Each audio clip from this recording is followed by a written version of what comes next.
6 jours avant d'arriver à Darwin, ma mère m'appelle sur mon téléphone satellite. Je viens de regarder la chaîne météo. Ils annoncent un ouragan sur les côtes de Darwin. Et je lui dis, je sais maman, mais l'ouragan il n'est plus sur les côtes de Darwin, il est au-dessus de ma tête en fait. Ce recul et cette réflexion, tu te dis, effectivement, le mec il voulait pas rappeler, il avait quand même pas financé l'enterrement d'un mec dans le désert. Et c'est extraordinaire, des fois tu es là, tu cours et toi tu... Et tu sens qu'il y a un cadavre en décomposition qui est pas très loin. Salut les sauvages, je m'appelle Rémi Camus, je suis explorateur, formateur en technique de survie et membre de la Société des explorateurs français. Et ça fait 15 ans que je fais ça. Wow. À nous. Oh mon Dieu, là on passe un step. Là on passe un step les amis. Aujourd'hui on accueille Rémi Camus dans la forêt. Tu es, comme tu l'as dit, explorateur, aventurier. Je me suis fait des petites notes au cas où, parce que tu as fait beaucoup de choses dans ton aventure. Comme tu l'as dit, tu fais partie des membres de la Société des explorateurs français. Donc tu es formateur en technique de survie. En 2011, tu traverses l'Australie en courant. Ouais. 5400 km en tout, avec une remorque que tu tractes toute la route parce que tu n'as pas de voiture d'assistance, ouais. Aucune. En 2013, tu réalises la descente du Mekong, 4400 km à la nage en hydrospeed. Ça va te durer 5 mois en tout, en solitaire, sans assistance. C'est ça. Pareil. Je vous passe, je vous en passe plein parce que tu as fait des tonnes de choses. Jusqu'à l'année dernière où tu as décidé de traverser la Méditerranée à la nage. En tout, c'est Calvi Monaco. J'ai vu ton docu qui est sorti sur ta chaîne YouTube. Je t'ai envoyé un message sur WhatsApp. Ouais. J'ai regardé le docu, il est extraordinaire. Tout sera en description, etc. C'est vraiment une vidéo qui mérite d'être vue et il n'y a pas assez de visibilité, je trouve. C'est vraiment dommage, mais on va en parler. On va en parler, on va passer en revue un peu tes exploits. On va parler de ce qui est aussi post-aventure, parce qu'on n'en parle pas assez. Donc après tes aventures, comment ça se passe, ton retour chez toi, etc. Ouais. Surtout à la fin de la vidéo, tu vas nous donner ton avis sur un documentaire qui fait beaucoup parler de lui en ce moment, l'ascension de l'Everest d'Inoxtag. Tu vas nous dire un peu ce que tu en as pensé, si tu l'as vu, etc. Ça va être hyper intéressant. Juste avant, je voulais te montrer une petite vidéo. Vas-y. Et après, on va bouger dans un petit spot. Je t'ai préparé un petit truc qui va être un peu sympathique, qui va te rappeler quelques petits souvenirs. Okay. Je vais te montrer une petite vidéo, tu veux nous dire qu'est-ce que tu penses de ça. Alors attends, bouge pas, je te chope la petite vidéo.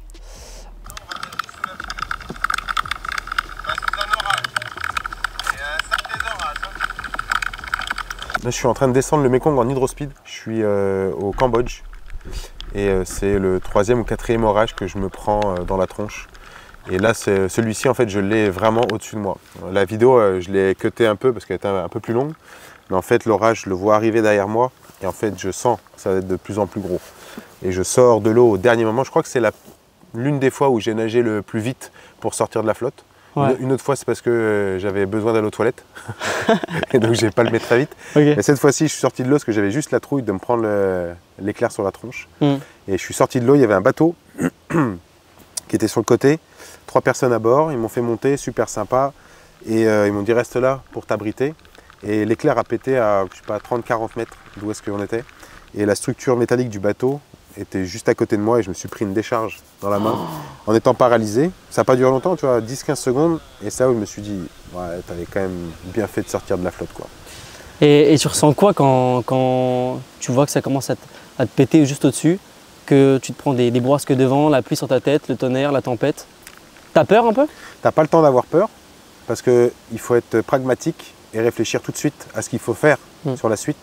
Donc en fait, tu mets en place des choses très rapidement, une stratégie, on sort, on fait ci, on va s'abriter, enfin, tu mets les choses en place. T'as pas le temps d'avoir peur. Tu es vraiment focus sur comment on fait pour pas crever. Okay. Et puis c'est une fois que tu rentres à la maison ou une fois que tu es sur un temps calme où tu as le temps de refaire machine arrière et de réfléchir de tout ce que tu as fait de ta journée. Et là, tu fais waouh. Il y a des moments où tu as vécu quelque chose d'un peu tendax et tu t'es posé juste après l'avoir passé et tu t'es dit putain, mec, j'ai failli crever, tu vois. Plein de fois, ouais. En Australie, lorsque j'ai traversé l'Australie en courant, parce qu'il faut que tu attrapes un serpent et tu sais que potentiellement le serpent il peut te tuer aussi et que s'il y a la moindre problématique, personne ne viendra te sauver dans le désert. Sur le Mekong, j'ai failli me faire écraser par des milliers de mètres cubes de gravats parce qu'ils faisaient sauter les 2 pans de la montagne pour construire un barrage. Ils engloutissaient le Mekong, si tu veux. Et je suis sorti et la sirène de la ville a retenti à ce moment-là. Et je me suis dit, putain, c'est un truc de ouf. Et les 2 pans de la montagne ont sauté. Et j'ai dit, mais les gars, je nageais, moi, là, il y a 10 minutes. Mais personne nage là. Ah oui, c'est vrai. Donc tu te poses les questions après. Okay. Sur l'instant T, tu fais juste attention que tout se passe bien. On va en reparler de tout ça parce que c'est des exploits que tu as fait de fou. Tu as plein d'anecdotes à nous raconter par rapport justement à ta descente du Mékong, à ta traversée de l'Australie. On va aller dans un petit spot. Je t'ai préparé une petite surprise, on va dire ça comme ça, qui va nous mettre bien dans le bain. Tu vas me suivre et on va te montrer tout ça. Tu vas voir, on va aller dans un endroit assez sympathique. On a reconstitué une partie cruciale de ta carrière, une partie hyper importante. C'est un endroit qui a peut-être marqué ta vie. Peut-être que j'en rapporte d'autres des objets du coup, non? De quoi? Faut peut-être que j'en apporte d'autres du coup des objets. Ouais, bah oui, mais tu vois, nous on en a rapporté un. Alors voilà, on en a rapporté un entre guillemets. Hein. Mais je pense que tu devrais reconnaître quelque chose. On a une merveilleuse brocante ici. Oh là là! Et je crois qu'il y a quelque chose qui t'a marqué. Normalement, hein, si on a fait de bonnes recherches. Ouais, celui-ci vous avez fait de bonnes recherches, effectivement. Le livre de Jamel Bali, Au cœur des Amériques. C'est le bouquin que j'ai acheté sur une brocante. Exactement comme là, tu vois, même principe. Mais c'est le bouquin que j'ai acheté sur une brocante. Et j'ai fait exactement comme ça. Toi. Il y avait plein d'étalages, il y avait une femme qui était derrière. Et il y avait plein de bouquins comme ça. J'ai pris un livre. Ouais. Cœur des Amériques, d'Alaska, ok. Ouais. Je fais demi-tour comme ça, j'ai fait ok, j'ai lu vite fait un synopsis derrière, je fais oh sympa. Combien? 6 €. 5? Ok. T'avais quel âge à ce moment? J'avais sur mes 25 ans. Ok. Et je dis vas-y. Et c'est un livre qui a marqué ta vie parce que c'est après avoir lu ce livre-là que tu vas te dire je vais traverser l'Australie. C'est ça, je lis ce bouquin et je me dis tiens, si lui il l'a fait, si Jamel l'a fait, bah, je peux le faire aussi. C'est quoi un peu l'histoire de ce livre? Il est parti d'Alaska jusqu'à Terra del Fuego, donc Ushuaia. Il a couru 24 000 km en courant. Et en fait, dans ce bouquin, ce qui est intéressant, c'est pas l'histoire d'un mec qui court, on s'en fout en soi. Tu cours un jour, tu cours 2 jours. Enfin, des mecs qui courent, j'en connais plein. Et c'est pas en fait l'histoire de courir qui est intéressant, c'est tout ce qu'il y a derrière. Et en fait, ce que j'aimais énormément dans son écriture, c'était les rencontres qu'il faisait et les partages qu'il pouvait avoir avec les gens. Un jour, il découvre ce qu'est la mort parce qu'une personne perd son frère et il faut faire une autopsie. Et le lendemain, il aide quelqu'un à donner naissance à un petit bébé. Et tu vois, il y a plein de parallèles comme ça qui étaient assez magiques dans un défi sportif de courir, d'aller à la rencontre de l'autre et en même temps un peu à la rencontre de soi. Parce que c'est exactement ce que je voulais faire. Moi, quand je suis parti, toi tu parles de la restauration, toi, c'est un peu ça. Quand je suis parti de la restauration, en fait, j'étais quelqu'un qui était tourné sur le monde de la nuit avec tout ce qu'on peut imaginer du monde de la nuit. Et en fait, j'avais besoin de rencontrer qui était Rémi. J'avais besoin de me découvrir. Et pour moi, de partir en Australie, c'était quelque chose au-delà d'une exploration comme on peut avoir à l'heure actuelle. C'était une exploration interne. Je voulais savoir jusqu'où j'étais capable d'aller. Est-ce que j'étais capable des pires folies? Mais en fait, j'avais signé avec moi-même un pacte de mourir en Australie, je m'en foutais. Je voulais aller au-delà de mes limites et prouver que Rémi n'était pas qu'un simple serveur. T'as l'impression d'avoir rencontré le vrai Rémi depuis ça? J'ai rencontré un autre personnage qui est plus en accord avec ses valeurs. C'est trop cool. Et voilà, du coup, c'était un petit clin d'œil que je voulais te faire parce que j'ai entendu dire que tu avais un peu aimé ce livre et que tu avais mis toute la nuit à le lire. Et une nuit entière. Et ça, c'est toi qui joues à ça du coup ou pas? Parce ça, c'est de mon enfance, ça. Là, tu peux m'oublier, tu vois. PlayStation 2, je sais ce que c'est, hein, FIFA, voilà. Rocket League. Ah oui, c'est mon beau-fils, il joue à ça. Il est un peu joueur, Rémi Camus, ou pas? Rémi Camus, il n'est pas joueur du tout. Non, il joue pas, il n'a pas le temps de jouer au jeu, Rémi Camus. Non. Ah ouais? Non, j'aimerais beaucoup avoir du temps pour jouer. Mais je crois que la dernière fois où j'ai joué, et je vais mentir, c'est hier, mais je jouais pas. Il était sur Zelda et il n'y arrivait pas. Et je dis, putain, mais c'est quand même simple. Il m'a dit, comment ça? Je fais, regarde, je te montre. J'ai pris Google, je fais, voilà, la solution, c'est ça. Oh, mais le tricheur, mais c'est terrible d'être un tricheur. Aventurier, mais tricheur, ça, faut le retenir. Aventurier, mais tricheur, le Rémi. Hein. Mais c'est un peu de l'aventure, Astérix Obélix. Hein. Tu crois? Ouais. Et ça, c'est le Roi Lion, parce qu'on est fan des animaux sur cette chaîne YouTube. Et c'est le Roi Lion, c'est Simba. T'as vu des animaux un peu fous, toi, pendant tes expés? En Australie, tu vois des serpents, tu vois des lézards, mais des gros lézards. Des lézards qui peuvent faire jusqu'à 60-70 cm de long. Tu vois des chauves-souris géantes, tu sais, c'est fox heads, donc elles sont énormissimes. Tu vois des dingos, les chiens sauvages qui peuvent être très dangereux. Sur le Mékong, ce qui est très intéressant, c'est que le Mékong, les animaux sont à la taille du Mékong, donc tout est gros. Tu vas avoir par exemple des raies en pleine mer, tu vas avoir des raies d'eau douce sur le Mékong qui peuvent faire jusqu'à 4 mètres de diamètre. Une raie de 4 mètres de diamètre, c'est énorme. Ils pêchent les raies avec une corde énormissime, avec un grappin, avec un morceau de viande. Tu vas sortir des poissons-chats qui vont faire 300 kilos. Wow. Donc tout est démesuré par rapport à la vie sur le Mékong. J'ai dormi au-dessus de rats parce que je n'arrivais pas à trouver un spot pour dormir. Je me suis posé entre 2 arbres. Et en fait, avec la marée montante et descendante, quand on arrive vers la fin au Vietnam, eh bien, tu as énormément d'eau qui s'évacue et qui remonte. Donc c'est des cachettes parfaites pour des rats. Et vers 2-3 heures du matin, j'entendais un bruit mais qui gratouillait partout. Je me suis dit, mais c'est quoi ce bordel? Et j'ai juste pris ma lampe et j'ai tiré mon hamac et je regarde en dessous et en fait, tu avais des rats énormes. Mais franchement, tu mets un collier avec une laisse, c'est pire qu'un labrador. Le truc, il est énorme. Sans la queue, franchement, c'était des rats gigantesques, quoi. Donc on va reparler de tout ça. On va reparler de tout ça parce que tu as plein d'anecdotes à nous donner. Là, on va pas tout griller. On va aller se reposer gentiment. Mais c'était trop cool de te montrer ce livre-là parce que c'est vrai que c'est un livre qui a, je pense, un peu marqué ta vie. Si à l'heure d'aujourd'hui tu en es là, c'est peut-être grâce à ce livre-là, tu vois. Tu l'as encore ce livre-là chez toi? Oui, bien sûr. Et tu l'as encadré? Tu as fait un truc un peu Non, stylé, il est dans une armoire avec plein de livres d'aventuriers, d'histoires de vie. J'aime beaucoup les vrais livres en fait, tirés d'histoires vraies. La romance, je trouve ça intéressant, tu vois, mais j'aime beaucoup les histoires vraies, toi, les tranches de vie à partager, et je trouve ça magnifique. Est-ce que ce livre, il est à côté du tien? Non. C'est pas une bonne promo, ça, franchement? Le mien, il est même pas dans mon étagère, moi, j'en ai même pas gardé, je crois. Oh, mais c'est terrible de ne pas faire ça. Non, mais voilà, franchement, c'est une bonne promo. N'hésitez pas à aller acheter le livre de Rémi Camus. Il a fait un livre, il sera en description, évidemment, avec le lien de son documentaire. Parce que ça mérite d'être lu, entendu, c'est pour ça que je l'ai invité aujourd'hui. Tu pars en Australie, du coup, tu n'as pas de voiture d'assistance? Non. Rien du tout. Et tu te dis, je vais parcourir 5000 km, 5400 précisément, je crois. Déjà, comment tu vois le parcours? Pourquoi l'Australie? Parce que j'avais déjà été en Australie en 2009. Ok. J'avais beaucoup apprécié le territoire. Très déçu de la rencontre avec les aborigènes. La plupart d'entre eux sont dans des communautés, forcément. Problématiques d'alcool, drogue, etc., violence domestique. Et je me suis dit, il peut y avoir autre chose à découvrir de cette civilisation qui doit être extraordinaire. Et donc je me suis dit, comment revenir les voir d'une manière plus authentique. Voilà. Je n'en savais rien du tout. Ça, c'était resté dans ma tête en 2009, lorsque j'avais été en Australie pour la première fois. Et quand j'ai lu le livre de Jamel, c'est là où je me suis dit, putain, mais l'Australie, mais carrément, on retourne en Australie. Et on va aller voir les aborigènes en courant. Donc le but, c'était vraiment de lancer cette aventure comme ça, de partir d'un point... Alors j'ai cherché au début, est-ce que je fais d'est en ouest, sud, nord, est-ce que je fais un truc en cercle, etc. Et j'avais beaucoup aimé la Stuart Highway, donc ce qu'on appelle la Stuart Highway, c'est la numéro 1, l'autoroute. Et donc j'ai dit, tiens, on va faire sud-nord, Melbourne-Darwin, en longeant la Great Ocean Road pour aller jusqu'au top end à Darwin. Et on va passer à Uluru, le gros caillou rouge qu'on a sur des belles cartes postales, parce que c'est quand même emblématique de l'Australie.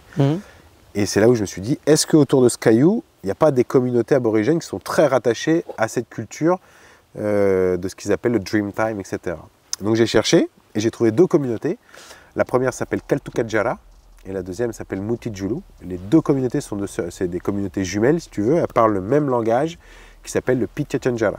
Donc je me suis dit, autant prendre 2 communautés qui soient voisines, même sur le langage, ça m'évitera d'avoir trop de difficultés au début pour pouvoir échanger avec eux. Et donc le projet est lancé comme ça, traverser l'Australie en courant pour aller rencontrer les aborigènes. Et j'ai agrémenté ce projet avec plein de choses. Là où je travaillais, à côté de Genève, ma collègue de travail, sa maison était collée à une autre maison et le beau-fils de son voisin était atteint d'une maladie qui s'appelle le syndrome de Love, L-O-W-E. Et j'ai appelé l'association française au culot en leur expliquant que j'allais traverser l'Australie en courant. Le monsieur que j'ai eu au téléphone, il s'appelle Philippe Ferrer, qui est un pote maintenant. Oh, trop cool. Philippe, il en est à son 6e stage de survie avec moi, donc autant te dire que je connais très très bien Philippe. Oui, mais c'est même surpassé la dernière fois, parce que tu vois, la première fois où il est venu en stage, je fais une petite aparté, mais Philippe était un petit peu en surpoids. On a dû lui porter son sac parce qu'il n'en pouvait plus. Et là, le dernier stage qu'il a fait... Il a fait avec le sac? Non, il a porté le sac de quelqu'un. Wow. Parce que l'autre personne avait plus de difficultés. Et à la fin, il m'a dit, putain Rémi, toi la boucle est bouclée. Je suis trop content. On m'a aidé. Et là, c'est moi qui aide. Et je sais que cette personne, un jour, fera la même chose. C'était une petite aparté. Donc j'appelle l'association française. Je tombe sur le président, Philippe Ferrer. Bonjour Monsieur Ferrer, je me présente Rémi Camus, 26 ans. Et puis à l'époque, on n'avait pas du tout la même culture que ce qu'on peut avoir maintenant avec les réseaux sociaux, Internet, la documentation qui est aussi simple d'accès. Tu vois, des personnes qui font des projets. Il y en a un récemment qui a fait l'Everest. Tu vois, très facile de se documenter. À l'époque, peanut. Moi, quand j'ai lancé ma première expé, j'ai monté un dossier de présentation. Je ne savais même pas du tout comment ça se mettait en place. J'ai tout fait tout seul. J'appelle Philippe avec une petite voix un peu, tu vois, pas très sûr de lui, le mec. Oui, bonjour Monsieur Ferrer, voilà, je me présente Rémi Camus et je voudrais traverser l'Australie en courant et porter le nom de l'association pour ramener de l'argent pour vous. Et il m'a dit, c'est une blague. Il pensait que c'était un canular. Logique. T'imagines, toi, il y a personne qui veut faire un mec de 26 ans qui t'appelle pour te dire, tiens, il va traverser un désert tout seul, sans personne. Tu es chez toi, c'est le soir, tu es tranquillement en train de boire une bière et tu as un mec qui t'appelle pour dire ça. Il faut remettre le contexte. À l'époque, c'est des choses comme ça, on n'en faisait pas tant que ça. Maintenant, des aventures, ça inonde. C'est vrai. Surtout YouTube, en ce moment. Il y en a partout, ouais, ça n'arrête pas.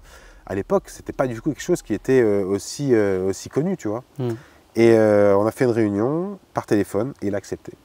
Donc j'ai décidé de traverser l'Australie, toujours dans le but d'aller rencontrer les aborigènes et de pouvoir collecter des fonds pour le syndrome de Love. Donc je suis revenu avec 1 500 € que j'ai pu redistribuer trop cool. pour les enfants et j'ai rencontré les aborigènes. Voilà. Et j'ai passé 25 jours en tout. Et tu décides d'y aller sans assistance, sans voiture d'assistance. Ouais. Je ne sais pas s'il y avait des personnes qui te suivaient, quelque chose comme ça. Tu étais seul? Tout seul. Avec du coup une remorque? Une remorque fabriquée par mon papa.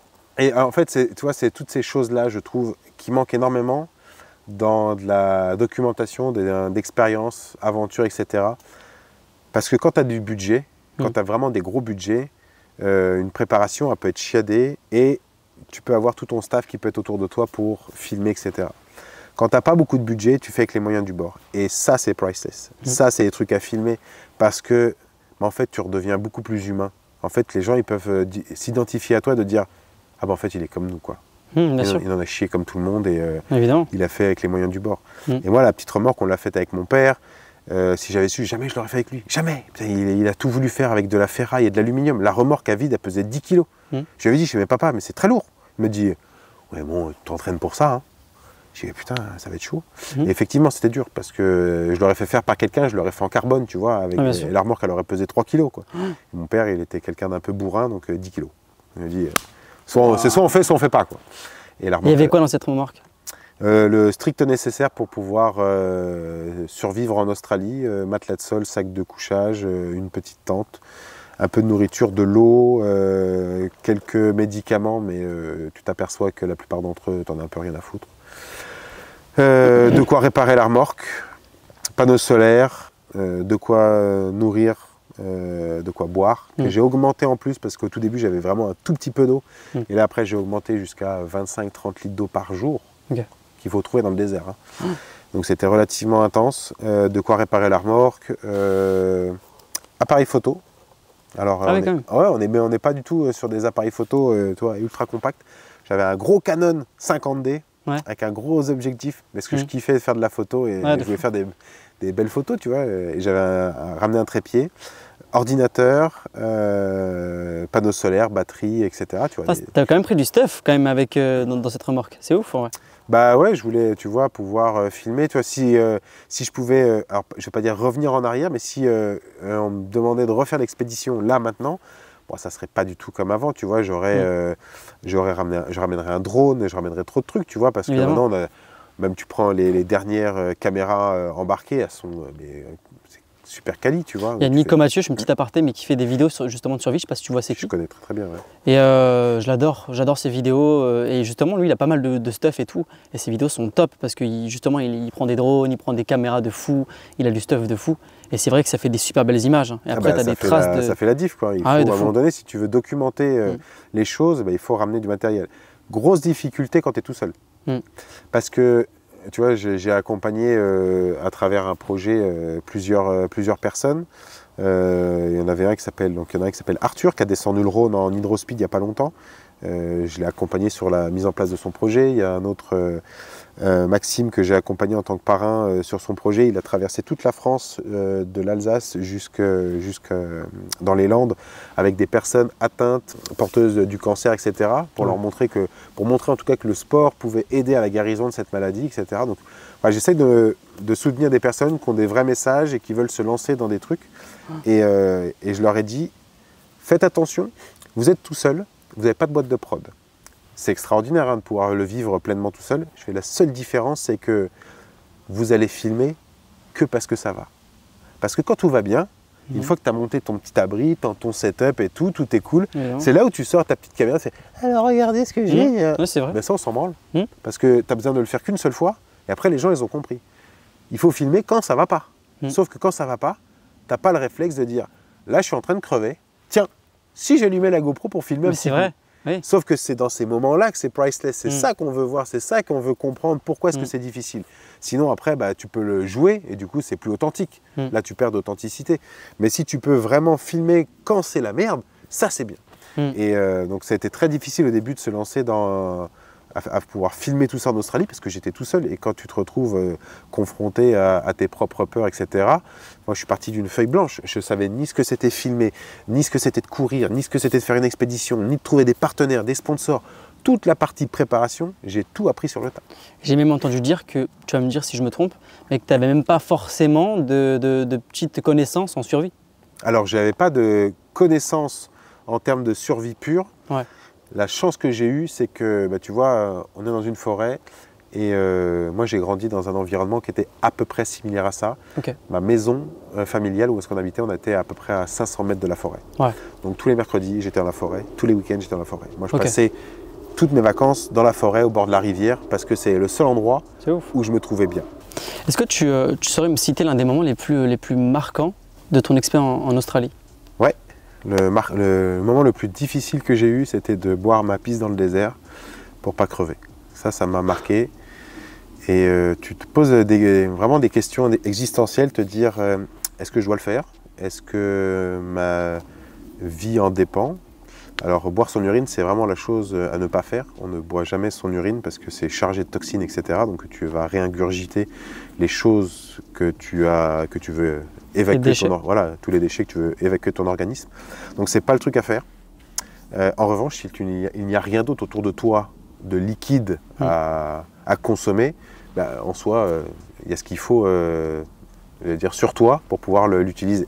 Donc c'est pas le truc le plus agréable, mais au moins ça m'a permis de poursuivre mon aventure et d'avancer. Et ça a été marquant parce que quand tu pisses dans une bouteille 2-3 cm à peine et que c'est une couleur orange-rouge et que tu dois boire ça et ça pue l'ammoniac, et bien c'est là où tu te dis ah ouais quand même, on va faire ça là, ça c'est chaud. Et ça m'a marqué.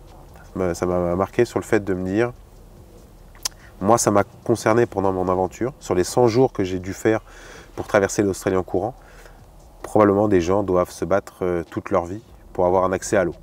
Et je parle ni d'un accès à l'eau potable, ni un accès à l'eau turbide, juste un accès à l'eau, qu'elle soit potable ou non. Et c'est là où je me dis, waouh, c'est un truc de ouf. Comme quoi, juste une molécule, un truc qui est si petit qu'une goutte d'eau, mais qui est vital pour notre organisme parce qu'on est composé à 65% d'eau. C'est là où tu te dis, waouh, on peut en crever. Je crois que c'est la descente du Mékong que tu as fait pour cette cause-là, non? Je l'ai fait pour cette cause-là, dans l'objectif de pouvoir rencontrer la population locale et de comprendre comment est-ce qu'ils faisaient pour vivre avec le Mékong, donc avec une eau douce, pas forcément propre ou très propre à la consommation parce qu'elle est chargée de déchets. Et encore, on parle uniquement de déchets qui sont visibles à l'œil nu et je ne te parle pas de tout ce qui est invisible, molécules, etc. Où là, ça doit être catastrophique. J'ai mon petit sac d'expé aussi. Moi, je ne fais pas les mêmes expéditions que toi, mais j'ai 3 petits objets que j'ai ramenés qui devraient te rappeler des petits souvenirs. Que tu emmènes en expé? Je les emmène pas en expé. J'espère pour toi. Mais c'est des petits objets qui devraient te rappeler des petits souvenirs. Bon, c'est la symbolique, hein. On imagine bien, voilà. Peu importe les expés, tu me donnes un souvenir que tu as eu avec cet objet-là. Assez facile, de l'eau. Il y a plein de choses. Ça peut être l'Australie parce que tu es en manque d'eau. Et bizarrement, c'est un truc qui est très agréable. Et quand les gens, des fois, s'arrêtaient au milieu de nulle part pour me donner de l'eau, je me souviendrai toujours, et les gens ils me disaient « On vous donne de l'eau.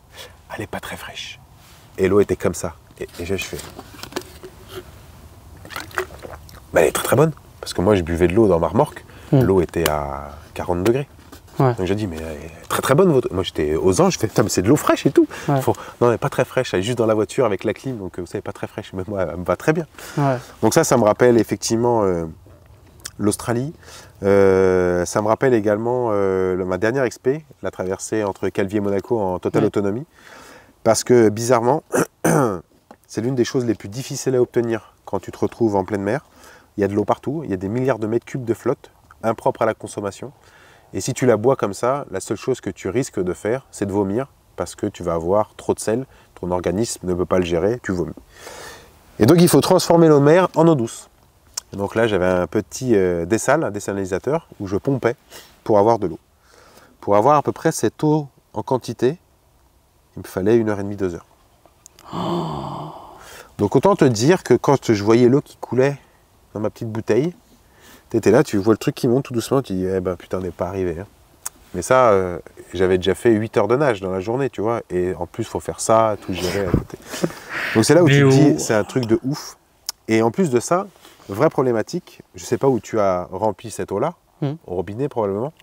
L'eau du robinet, elle est chargée en minéraux. Alors elle est traitée, il y en a plein de traitements, etc. Peu importe, on passe ça, mais elle est chargée en minéraux. Quand tu vas utiliser un dessalinisateur pour pouvoir transformer de l'eau de mer en eau douce, tu ne vas pas avoir une eau comme celle-ci, tu vas avoir une eau déminéralisée. C'est ce qu'on utilise souvent, par exemple, quand tu veux faire du repassage, tu mets dans le fer à repasser, elle est déminéralisée, il n'y a pas tous les sels minéraux, donc si par exemple c'est une eau qui est une eau très chargée en calcaire dans ta région, eh bien, tu ne vas pas pourrir ton fer à repasser. Le problème de tout ça, c'est que notre organisme a besoin de 5 choses pour vivre correctement. Il a besoin d'eau, de glucides, de lipides, de protéines et de sels minéraux. Et donc si tu enlèves ces sels minéraux, tu as de l'eau pour t'hydrater, mais elle ne t'apportera rien en termes de sels minéraux. Et ça, c'est très très important pour ton organisme. Okay. Donc moi, je cassais des petites pastilles qu'on appelle des pastilles, alors ça s'appelle TA, T-A, mais il y en a plein de marques. Hein. Tu en mets à l'intérieur, c'est un peu effervescent, c'est un goût citron, orange, ce que tu veux. Et ça t'apporte directement les sels minéraux. Okay. Donc au début, je faisais ça correctement. À la fin, ça me cassait tellement de faire ça que je cassais mon cachet en 4. Je mettais un quart dans ma bouche, je mettais le tuyau dans la bouche, je pompais et je faisais mousser dans la bouche. Hop, j'avalais, hop, ça me saoulait. Tu m'étonnes. Donc ça me fait penser à ça.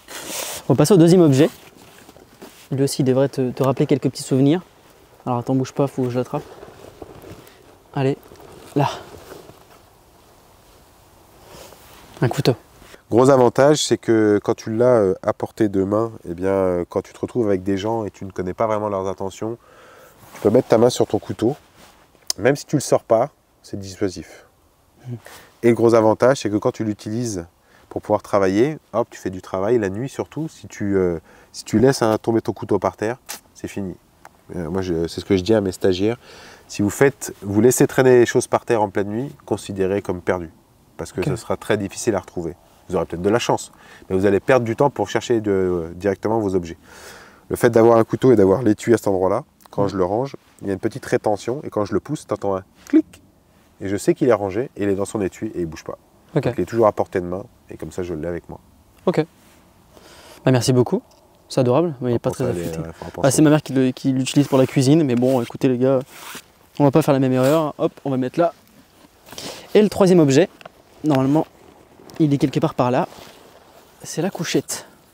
La petite couchette. Alors moi, je me suis acheté ça il y a pas longtemps, je suis assez content. Voilà. Ah ouais, c'est cool, ouais. Bah ouais. Bien sûr. Un petit sleeping bed, un petit truc un peu sympa. Un petit matelas de sol. C'est ça. Ouais, exact. T'as des petits trucs, des petits souvenirs, des endroits où t'as un peu dormi, c'était un peu la galère? Ce qui est très important à comprendre en termes de régulation thermique, c'est que le corps humain a besoin de maintenir sa température corporelle à 37-37,2. Et que la régulation thermique passe par 4 choses au niveau de la régulation thermique. Tu as la radiation, principalement le soleil, quand tu allumes un bon feu, ça te permet d'augmenter ta température. Dans les deux cas, tu peux t'en servir pour faire baisser la température ou l'augmenter. S'il fait trop chaud, tu te mets à l'abri, sous un truc, à l'abri du soleil, ça va faire baisser ta température. Ensuite, tu as tout ce qui est échange venteux, donc là c'est la convection. Et tu vas l'avoir, on l'a de plus en plus maintenant sur les chaînes météo en France, où on parle de la température réelle, température ressentie. Ouais. Si tu as un 0 degré avec 0 de vent, il fera 0 degré. S'il fait 0 degré avec un 10 km/h de vent, 10 km/h de vent, tu n'auras pas 0 degré, il fera plus froid. Donc ça c'est pareil, tu peux te prémunir de ça en mettant une veste par exemple, un coupe-vent, pour stopper directement la convection, d'éviter de te mettre en plein vent. Si tu as trop chaud, bah, tu te mets en plein vent, tu utilises un ventilateur, etc. Ensuite, tu as l'évaporation. Donc là, c'est par exemple principalement ce qu'on a à l'épiderme de la peau, le fait de transpirer. Tu viens réguler ta température corporelle et tu viens transpirer. Et on peut utiliser ça également pour pouvoir maintenir sa température corporelle. Il faut savoir qu'on échange avec l'extérieur sur un principe relativement simple, 10 par membre à peu près. Et après 20 à ce niveau-là, 20 au niveau du cou et 20 au niveau de la tête. Okay. Donc si tu commences à avoir trop chaud, eh bien ça ne sert à rien de te déshabiller, mais tu pourrais utiliser par exemple un chèche, tu vois, tu viens déchirer un truc, tu le mets dans la flotte, tu le tournes autour de la tête, et s'il y a du vent plus humidité, bah, tu vas faire rafraîchir cette partie du corps, okay. Et l'organisme va comprendre quand tu es en train de faire baisser ta température. Okay. Et le dernier truc, c'est la conduction. Et la conduction, eh bien c'est un petit peu ce principe-là. C'est-à-dire que si tu te retrouves à devoir dormir en pleine nuit, en plein hiver à un endroit, tu peux avoir le meilleur sac de couchage au monde. Toi, tu vas écraser tout simplement la matière qui est à l'intérieur de ton sac de couchage, c'est-à-dire les plumes ou le duvet ou alors tout ce qui est synthétique. Tu vas l'écraser et il n'y aura plus de gonflant. Si tu écrases ça et que tu t'allonges sur le sol, tu vas récupérer directement la température du sol. Pour pouvoir éviter d'avoir la température du sol qui te remonte, eh bien on utilise ce genre de choses, un matelas de sol. Et en fait, un matelas de sol, quand tu vas pouvoir l'ouvrir et que tu regardes à l'intérieur, tu vas venir le gonfler. Et quand tu le gonfles, à l'intérieur, tu vas avoir directement, hop, ici, des alvéoles. Et tu vois, tout ça, ce sont que des alvéoles. Tu vas le remplir à cet endroit-là. Ah, c'est vrai. Tu vois, tu vas commencer à souffler. Le truc, il va se gonfler. Tu vas avoir de l'air qui va être emprisonné à l'intérieur. Tu n'as plus qu'à fermer. Et en fait, la meilleure chose pour te protéger du froid, c'est l'air immobile. Une fois que tu as gonflé ça, tu vas avoir un isolant entre le sol et toi, qui est de l'air, et tu n'as plus froid. Putain, c'est fou. C'est le même principe sur les doudounes, sur les matelas de sol, etc. C'est trop stylé de savoir ça, parce que c'est vrai que c'est des choses, on n'y pense pas forcément. Mais une fois qu'on l'étudie un peu et que on rencontre des gars comme toi qui nous expliquent les choses, etc. C'est vrai que c'est hyper futile comme les alvéoles, j'avais jamais remarqué. Et pourtant, je l'ai acheté il y a quelques jours et genre, voilà quoi. C'est le même principe, j'allais dire, tu vois, sur tes chaussures. Le fait d'avoir une semelle importante quand tu marches, eh bien, tu vas avoir une différence entre le sol qui est ici et ton pied. Et donc, cette différence fera que tu vas avoir le pied qui sera plus au chaud que si on prend tes chaussures, par exemple, qui ont, tu vois, une épaisseur beaucoup plus petite. Et donc, toi, tu auras froid. Si on part se promener dans la forêt avec ces chaussures-là, tu auras froid, alors que moi, j'aurais pas froid. Ouais. J'ai pas pris les meilleures chaussures, quoi. Oh, fait chier, putain. Mais c'est pas grave. Quand tu cours seul dans le désert, ouais. Tu penses à quoi? Tu penses à plein de choses. Tu peux penser à la famille. Tu peux penser à des moments drôles, des moments tristes. Tu peux penser à ta condition physique. Tu peux penser à tes douleurs. Après, tu es happé par le paysage. Parce que c'est extraordinaire, l'Australie, c'est des étendues de sable à perte de vue. Il n'y a pas de bruit, tu entends juste le... Et ouais, c'est extraordinaire, des fois tu es là, tu cours et tu sens qu'il y a un cadavre qui est en décomposition qui n'est pas très loin. Oh, c'est terrible. Non, franchement c'est extra. C'est extra? Ouais, tu as un côté où... Un cadavre d'homme? Non, de bestioles. Tu as des dromadaires, des kangourous. Enfin, oui, j'ai entendu une petite anecdote avec les kangourous. Qui sont éclatés par des camions, par des voitures, donc tu en as un peu partout. Mais tu as ce côté, je sais pas, mystique que j'adore. Et tu es happé par tout ce que tu regardes autour de toi. Ça, c'est très agréable. Tu as déjà pleuré Tout le temps, sur toutes mes aventures, ouais. Ça fait du bien d'évacuer en fait. À un moment donné, quand tu as un trop plein, à un moment donné, tu lâches la pression et ça repart. Mais oui, il faut pleurer. Il Faut pas de dire je suis un rock et je suis... voilà. Je pense pas que être sensible, c'est pas un mal, ou bien au contraire. Non, j'ai pleuré sur l'Australie, j'ai pleuré sur le Mékong, j'ai pleuré sur le Tour de France à la nage, j'ai pleuré sur le Calvi-Monaco parce qu'on avait réussi, tu vois. Enfin, j'ai pleuré parce qu'on avait échoué en septembre 2022 parce qu'on n'avait pas pu partir comme on le souhaitait et ça met à mal tout ton projet. Mais oui, il faut pleurer, il faut à un moment donné évacuer et puis dire les choses, c'est important. Mais toi, si je reviens sur ce à quoi tu penses en Australie, j'avais mon pote Denis, qui est un Canadien. Il m'avait dit, tu sais Rémi, un petit conseil, pars avec une bulle de choses qui te ramènent à la maison. Donc des moments drôles avec tes potes, avec la famille, avec tes parents. Et tu pourras venir piocher dans cette petite bulle de souvenirs quand ça ira pas. Et tu verras, il y a des moments où tu pèteras des plombs parce que tu en auras vraiment marre en plein milieu de nulle part. Et tu viendras piocher dans cette petite bulle de souvenirs. Et des fois, tu rigoleras en plein milieu du désert. Et pense à moi à ce moment-là. Et ça m'arrive trop plein de fois. Ah ouais. Et à chaque fois, je pense à... Je me rappelle de ce que Denis m'avait dit. Et à chaque fois, je pense à lui et je mords de rire. Et je fais, putain, le con. C'est incroyable. Je t'ai ramené un petit emblème de la survie. Parce que j'ai entendu dire que ta remorque pendant l'Australie, c'était un peu ta meilleure amie. Bien sûr. Et du coup, tu parles beaucoup à tes objets. je t'ai ramené Wilson. Bien sûr. Voici Wilson. Tu sais que c'est une... on n'a pas pu la faire, il faut que je la retourne. J'ai pas fini. On l'avait tournée, puis malheureusement on l'a effacée. Et on devait faire un react sur le film avec Tom Hanks, justement, sur cette histoire avec Wilson.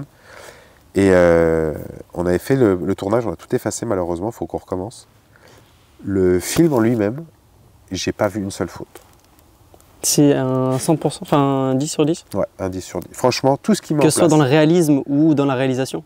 Ouais, vraiment, il fait les choses, c'est bien fait. Surtout à l'époque et tout, enfin, tu regardes, tu te dis, qu'est-ce qu'il va mettre en place en premier ? Il écrit le help sur la plage, juste comme ça avec le sable. La marée qui arrive, qui efface tout, fait « Ah merde, effectivement, bah oui, avec une vague, tout s'efface. » Donc il déplace des gros morceaux de bois, il recommence. Enfin, toi, il y a plein de trucs comme ça qui sont très logiques. Et ça quand j'ai regardé le film, je l'ai regardé au début comme un spectateur classique. Et après, je l'ai regardé comme vraiment avec ce regard plus lié à la survie.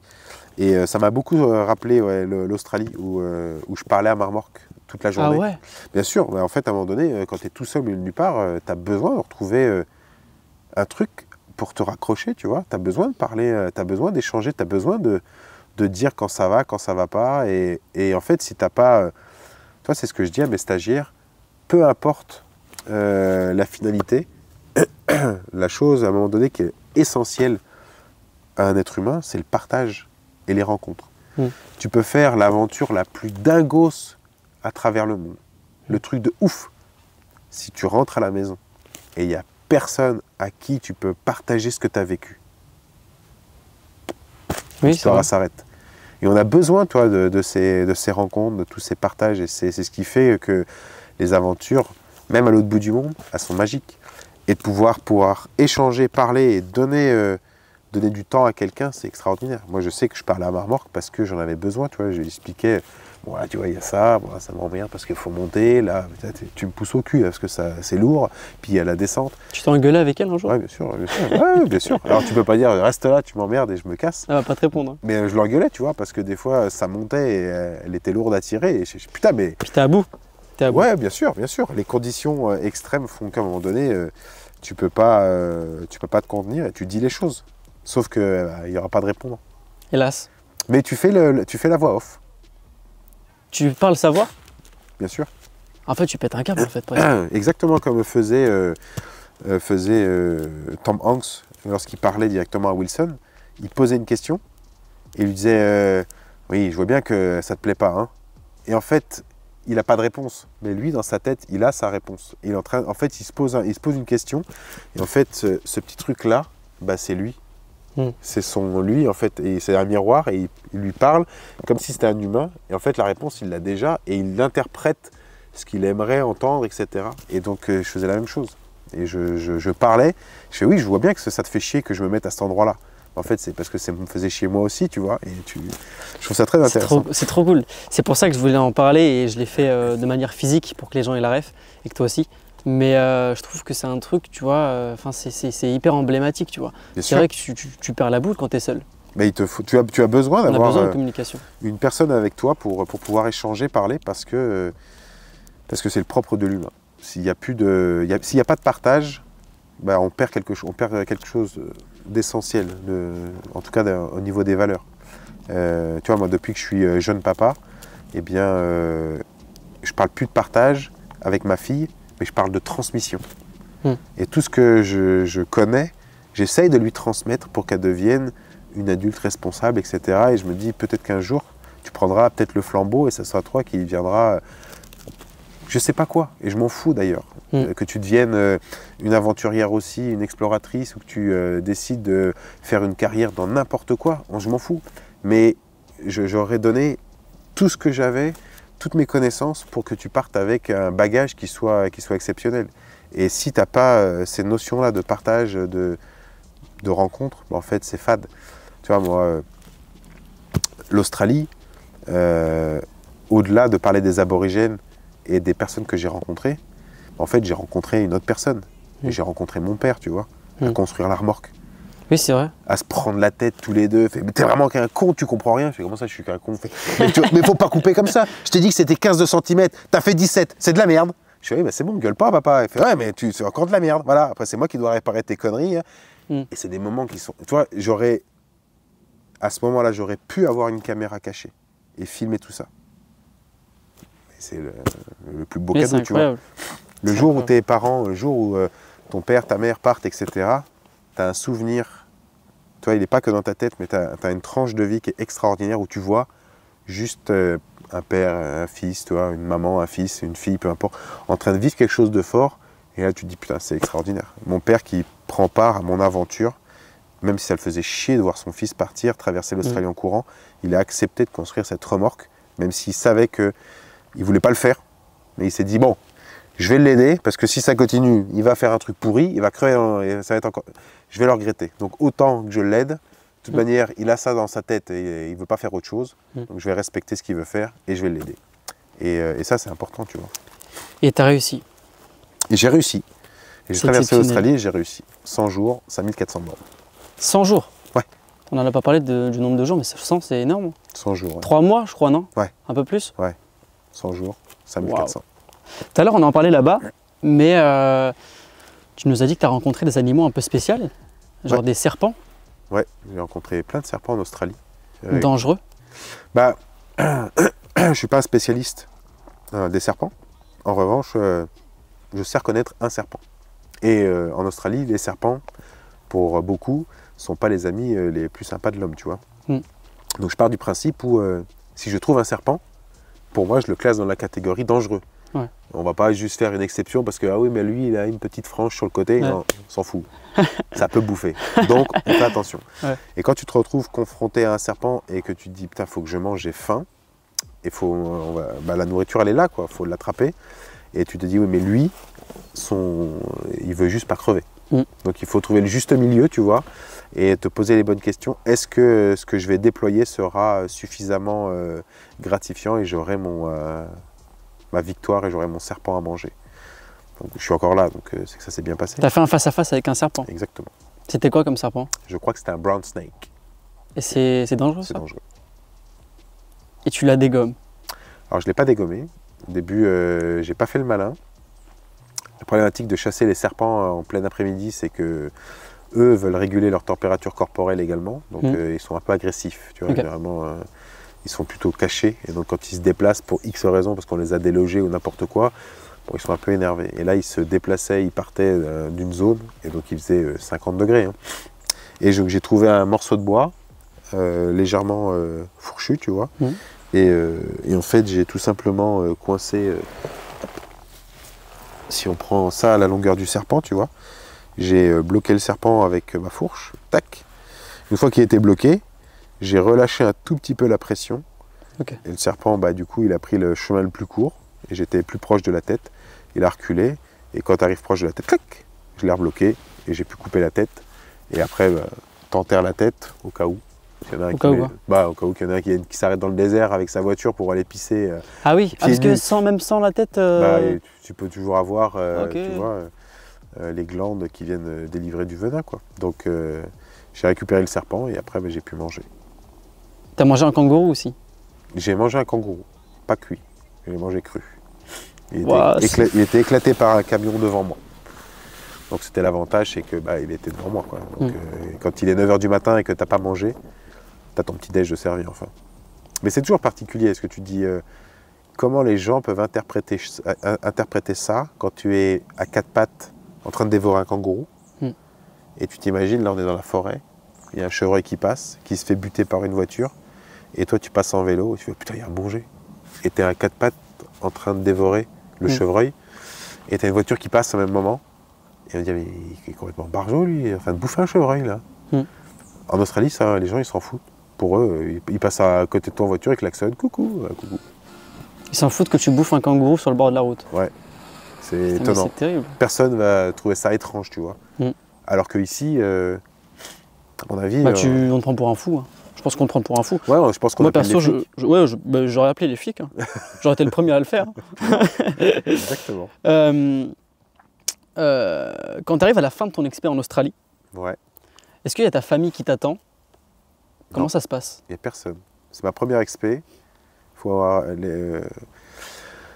tu peux faire des grosses expés avec des gros budgets, puis tu peux faire des petites expés avec des petits budgets.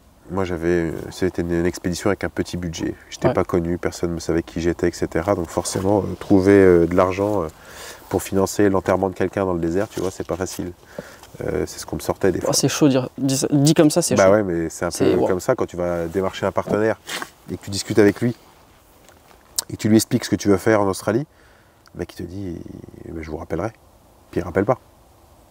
Parce qu'après, en ayant ce recul et cette réflexion, tu te dis effectivement le mec il ne voulait pas rappeler, il n'avait quand même pas financé l'enterrement d'un mec dans le désert. Donc ça a été difficile à mettre en place. J'ai mis de l'argent personnellement dans le projet. Quand je suis arrivé à Darwin, qu'est-ce que j'ai fait en premier? J'ai appelé ma maman. J'ai appelé ma maman. Et je me rappellerai toujours parce que 6 jours avant d'arriver à Darwin, ma mère m'appelle sur mon téléphone satellite. Et elle me dit, Rémi, je viens de regarder la chaîne météo. Ils annoncent un ouragan sur les côtes de Darwin. Et je prends j'étais au téléphone avec elle, et je lui dis, je sais maman, mais l'ouragan il n'est plus sur les côtes de Darwin, il est au-dessus de ma tête en fait. Wow. Et elle me dit, ah d'accord, sauf que la communication par un téléphone satellite, en fait si tu as, comme là par exemple, une canopée assez fournie, plus des nuages, impossible de pouvoir passer un appel. Ça marche pas. Donc ma mère, on était au téléphone, et tout d'un coup, ça a coupé comme ça. Donc j'ai essayé de la rappeler plein de fois, ça n'a pas marché. Et je dis bon, de toute manière, il faut y aller quoi. Donc j'ai repris la route, j'étais au niveau de Catherine, et j'ai monté jusqu'à Darwin, donc avec des pluies torrentielles qui s'abattaient. Je me rappelle à Catherine, l'eau était montée tellement violemment en une nuit, presque de 12 mètres dans la rivière asséchée, ça avait arraché le pont avec la ligne de voie ferrée. Donc pour te dire la puissance du truc. Je suis arrivé à Darwin, l'ouragan venait juste de passer, donc je suis arrivé avec un petit soleil nuageux. Et je suis arrivé devant la State Library, c'est ce que je voulais. Et j'ai pris mon téléphone satellite, et j'ai décroché, et j'ai composé le numéro de ma maman. Et j'ai même pas attendu une tonalité. Sauf que moi, quand j'ai appelé, je ne sais plus quelle heure il était en Australie, mais vu que tu as 12 heures de décalage, il était 3 heures du matin en France. Et ma mère l'a décroché tout de suite. Et elle me dit, t'es où? Je suis à Darwin. Elle fait, c'est fini? Je suis, ça y est, j'ai gagné, j'ai réussi. Elle m'a dit, je suis soulagé. Bonne nuit. Wow. Et on a raccroché. Et ma mère, elle avait eu un ulcère à l'estomac, un truc vraiment pas cool. Elle a été voir le doc. Ils ont fait des examens et ils en ont discuté. Et le doc, il lui a dit, bah, attendez, on va essayer de voir un peu qu'est-ce qui se passe, comment va votre fille? Bah ça va, ma fille elle vit en Angleterre, ok. Et votre fils, ça va? Ouais, ouais, ça va, il est où? Bah il est en train de traverser l'Australie en courant. Et le doc lui a dit, cherchez pas. Quand il aura fini, tout ira mieux. C'est en fait, ton départ en Australie, ça lui a provoqué un ulcère un truc de stress de stress, exactement, de stress, ouais. Et ça a été mieux? Ah bah, je suis arrivé à Darwin, je l'ai appelé. Et c'est parti Mais en quelques waouh! jours. Mais le corps humain, c'est Ma incroyable! mère, elle était tellement en stress de savoir que j'allais peut-être crever en Australie que... On va faire une petite partie sur ton aventure cette fois-ci dans le Mekong, parce qu'on n'en a pas trop parlé. Ouais. Tu l'as descendu en hydrospeed. Ouais. Et moi j'ai une question qui m'a toujours trotté. Pourquoi l'hydrospeed? Parce qu'au début, c'était de le faire à la nage pure. Je voulais le faire en crawl. Donc j'avais imaginé de fabriquer une plateforme derrière moi. Bon, c'était très rustique, hein. Accroché avec un harnais et je nage. Comme Calvi Monaco. Ouais, exactement. Sauf que bon, on n'est pas en pleine mer, on est dans une rivière, dans un torrent même au début, avec des courants très violents, des siphons, des drossages, des rappels, des contre-courants, etc., etc. Et donc j'allais m'entraîner à la piscine tous les jours. Je nageais très peu au début parce que j'étais très mauvais, je ne savais pas nager. Donc je faisais 25 mètres, puis 50, puis 100, puis 150, jusqu'à faire 10 bornes par jour. Et le maître nageur un jour vient me voir et me dit, parce qu'on à force de venir tous les jours, on se connaissait bien, il me dit, Rémi, tu prépares une compète? Et je dis, non, non, je vais descendre le Mekong à la nage. Il me dit, ah d'accord, à la nage. Je dis, ouais. Il me dit, je ne sais pas du tout ce qu'est le Mekong, mais je te conseillerais d'aller voir un club de nage en eau vive qui n'est pas très loin et ils auront sûrement de bons conseils à te donner. Okay. Donc je suis parti voir le club de nage en eau vive, je leur ai expliqué ce que je voulais faire et là ils m'ont dit si tu le fais à la nage pure, tu vas faire entre 300 et 400 mètres avant de finir noyé. Wow. Et sur 4400 km ça faisait court. Donc je leur ai dit on va modifier le parcours, enfin modifier le projet. Et là ils m'ont dit bah, nous on fait un sport qui s'appelle l'hydrospeed et viens essayer. Ah, c'est un vrai sport du coup? Bien sûr, ouais, il y a des championnats du monde. Ah ouais, ok. Moi j'ai fait le championnat de France, j'ai participé au championnat du monde au Guatemala en 2015. Après il y a eu le championnat du monde en 2018 en Nouvelle-Zélande, mais j'ai pas pu le faire. Et 2013 il avait eu lieu en Thaïlande. Donc ouais, il y a un vrai truc. Et ils t'ont entraîné? Et donc c'est un mercredi, le samedi je me suis retrouvé dans un bassin d'eau vive, fermé, avec des pompes qui sont activées. Et j'ai pratiqué pendant 2 heures et je fais peut-être c'est trop cool. Okay. Le gros avantage de l'hydrospeed, c'est que tu as les mains dedans, mais tu as la tête hors de l'eau. Ce qui est quand même beaucoup plus simple pour pouvoir capter l'attention de ce qui se passe à droite et à gauche sur les rives. Et puis surtout, tu passes pas pour un loufoque en train de nager, parce que des fois tu peux passer complètement à côté de certains trucs. Et le fait de rester hors de l'eau, eh bien j'avais un moyen de locomotion qui était extraordinaire, et en plus qui captait le regard des gens. Les gens ils voulaient juste voir c'était qui ce Gusque avec son flotteur jaune et bleu, quoi. Parce que personne n'a jamais vu ça. C'est toi qui l'as créé seul du coup? Non. Moi, je l'ai... Ça doit être personnalisé, non? Le flotteur a été fabriqué par Gauthier Lebègue, qui est un très très bon nageur de nage en eau vive et qui a sa petite société qui fait des flotteurs. Et on l'a modifié pour qu'il soit adapté pour une expé. Donc il était beaucoup plus large et beaucoup plus long. Et on a rajouté des caissons en Kevlar carbone à l'intérieur, fait par un pote, Rémi Salmon, et qui était étanche pour emmener tout le matériel à bord. Et j'avais un sac étanche également, pour emmener mon matériel. Et c'est tout. T'as déjà regretté des expés? Ou tu t'es dit que t'as pas appris grand chose? Jamais? Aucune. J'ai appris sur la partie en préparation, j'ai appris sur l'aventure en elle-même, j'ai appris sur le retour à la maison, tout ça aussi c'est extrêmement important, et je regrette aucune de mes aventures. Le seul truc, c'est pas que je regrette, c'est que si on me proposait de repartir demain, je referais tout de suite. Ah ouais? Ouais, bien sûr. J'adorerais repartir sur le Mekong, redescendre le Mekong sur certaines portions, etc. J'adorerais. J'adorerais pouvoir partir avec une boîte de prod pour aller filmer certaines portions du Mekong. J'adorerais. Est-ce que tu te fais encore plaisir en vacances quand tu pars à la mer avec ta famille ou non, tu vois, ou des amis, et que tu fais pas grand chose et juste que tu te baignes à la mer? Parce que tu dois être un gars qui fait beaucoup d'activités, qui bouge tout le temps, Alors, etc. Comme tu l'as dit. effectivement, je suis une pile électrique et il faut que ça pulse. Mm. Mais j'apprends à perdre mon temps. Et je crois que le jour où j'aurai cette capacité mentale de savoir perdre mon temps, je pense que j'aurai tout gagné à ce moment-là. Et je pense que le jour où vous serez capable de perdre votre temps, vous aurez gagné. Apprenez à arrêter de regarder vos réseaux sociaux, arrêtez de regarder des choses inutilement, mais juste de vous poser le cul sur un fauteuil et de regarder la nature et de ne rien dire pendant 1 heure. Juste perdre son temps, c'est la plus belle chose. Je pense que la génération, elle a du mal maintenant à se faire chier en fait. Bien sûr. Mais parce que c'est Fabien Olicard qui m'en avait parlé, où le cerveau a besoin, en fait on le stimule, sauf que si tu donnes un stimuli, bah, il va se contenter de ça, mais à un moment donné il va en vouloir un deuxième, donc tu lui en donnes un deuxième, puis un troisième, et en fait ça ne s'arrête jamais. Et c'est ça la vraie problématique, c'est qu'on a toujours l'impression de ne pas en faire assez, et les réseaux sociaux montrent également une facette où beaucoup de réussite, et donc tu as toujours ce côté où j'en fais pas assez, je vais pas y arriver, et ça va pas marcher, et donc tu veux toujours en faire plus. Je l'ai aussi, hein, et je l'ai encore un peu sur certains trucs, hein. Mais depuis que je suis papa, je te jure, c'est un autre monde. Ah ouais. Le fait de partir en vacances, tu vois. En fait, une fille ou un garçon, peu importe, hein, mais quand c'est en bas âge, les réseaux sociaux, ils s'en foutent, tu vois. Le seul truc qui les intéresse, c'est de rigoler, c'est de chahuter, c'est de rire, c'est de faire des chatouilles, c'est de raconter des bêtises, c'est de lire des histoires.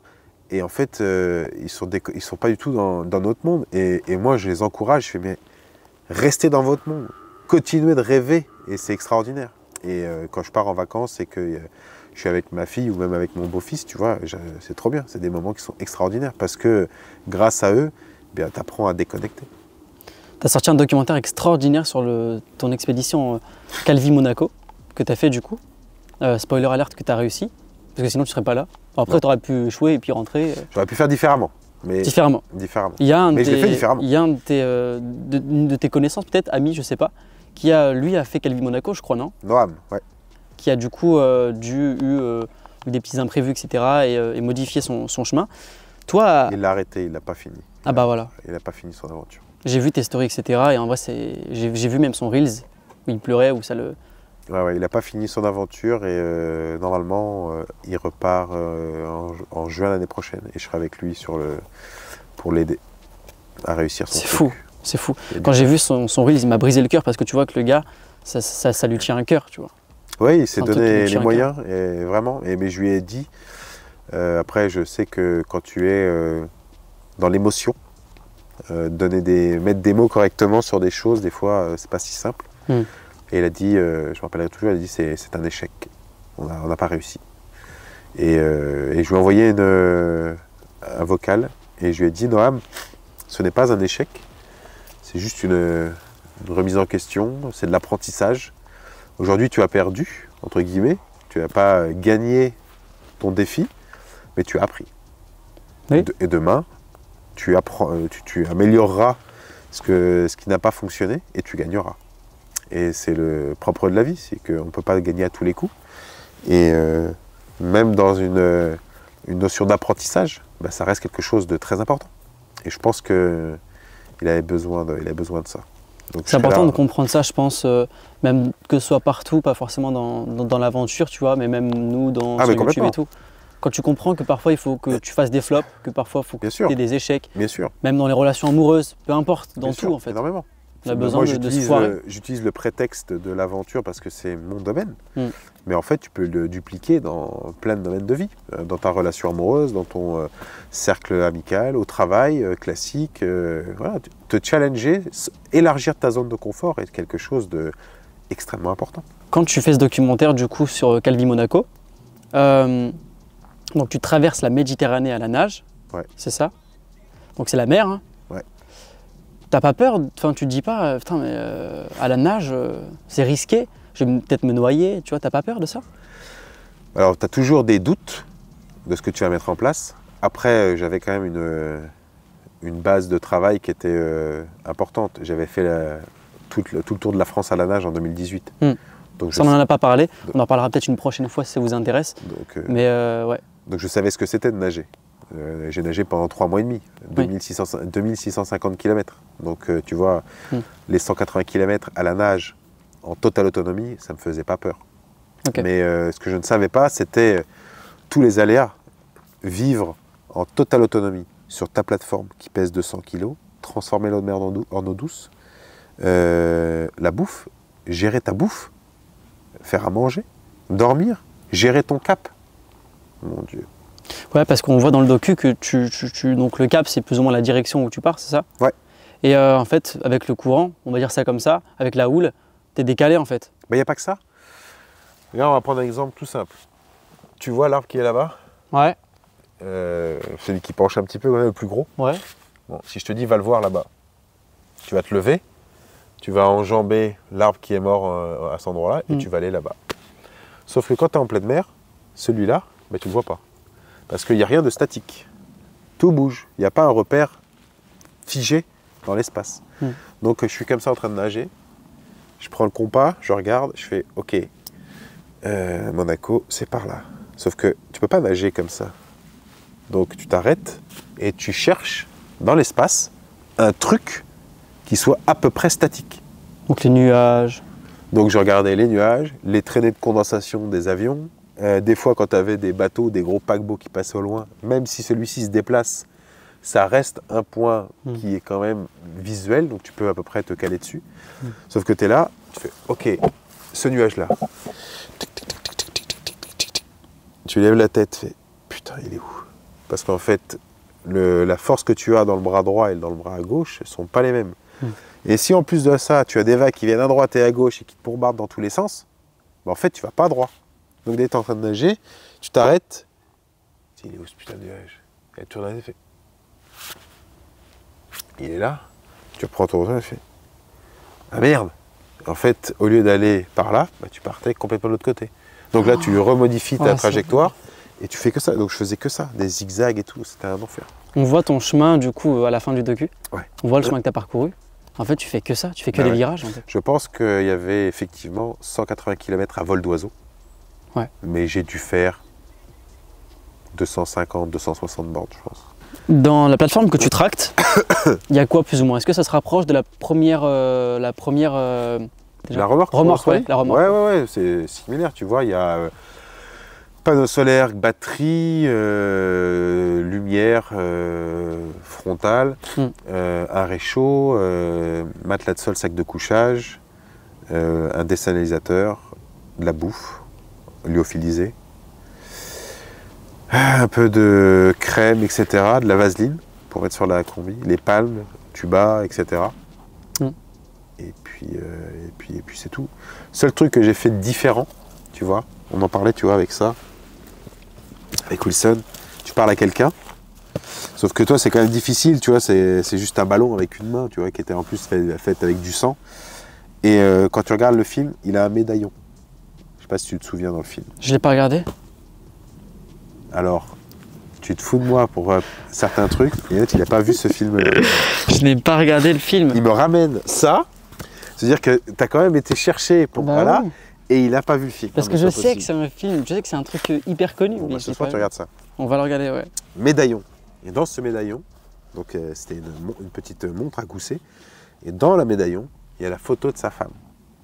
Il s'écrase avec l'avion de chez FedEx, il se retrouve sur l'île, et les deux seules choses, enfin 3 avec Wilson entre guillemets, mais qui le maintiennent en vie, il y a un colis FedEx qui décide de ne pas ouvrir, parce qu'il y en a plein de trucs qui arrivent sur la plage, qu'il le garde de côté, il se dit ça, je le ramènerai, ça sera mon trophée. Et le fait également de pouvoir visualiser le fait d'avoir sa femme et de se dire, tu vois, je vais rentrer pour la retrouver elle. Tu vois, le film est extraordinaire parce que il est très touchant et il est très dur à la fois, et tu te dis, et tu comprends les deux personnages, que ce soit lui ou elle par la suite, parce qu'il reste quand même 4 ans sur l'île. Et en fait, ce que j'ai fait, c'était à peu près la même chose. J'ai collé à l'intérieur de ma plateforme, donc une photo de ma fille, elle avait même pas 1 an. Une photo de Laura, ma compagne, avec ma fille, à l'intérieur et j'ai collé une photo de mon papa et moi quand il vient me faire la surprise lorsqu'on fait le Tour de France à la nage. Il arrive à Monaco et personne ne le sait et on se prend dans les bras. Oh, c'est fou. Ouais. Ça t'a soutenu du coup? Ça t'a aidé? Bah, ça a été un beau message. Tu vois, en plus, je terminais à Monaco sur la plage du Larvoto, là où j'avais fini en 2018. Mon père était venu sur la plage. Mon père n'est plus là. Mon père est mort le 9 avril 2022. Mon père était au courant que j'allais être papa. Il savait que c'était une fille, mais il savait pas. Il l'a jamais rencontrée. Mon père est né le 12 juillet 1956. Ma fille est née le 12 juillet 2022. Wow. C'est un truc improbable, tu vois. Ah, c'est fou. Et pour moi, il y avait plein de choses comme ça. Et le soir, dans ma petite plateforme, bah, ça me permettait, quand ça allait pas, de parler à un visage, tu vois, et de raconter, tu vois, bah, aujourd'hui j'ai fait ça, il y a eu ça, là c'était un peu plus galère, et ainsi de suite. Mais ça te donne un vrai coup de pied au cul quand tu es dans le mal, d'avoir des gens à la maison. Et moi, c'est ce que je dis à mes stagiaires.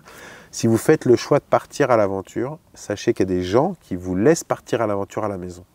Respectez-les.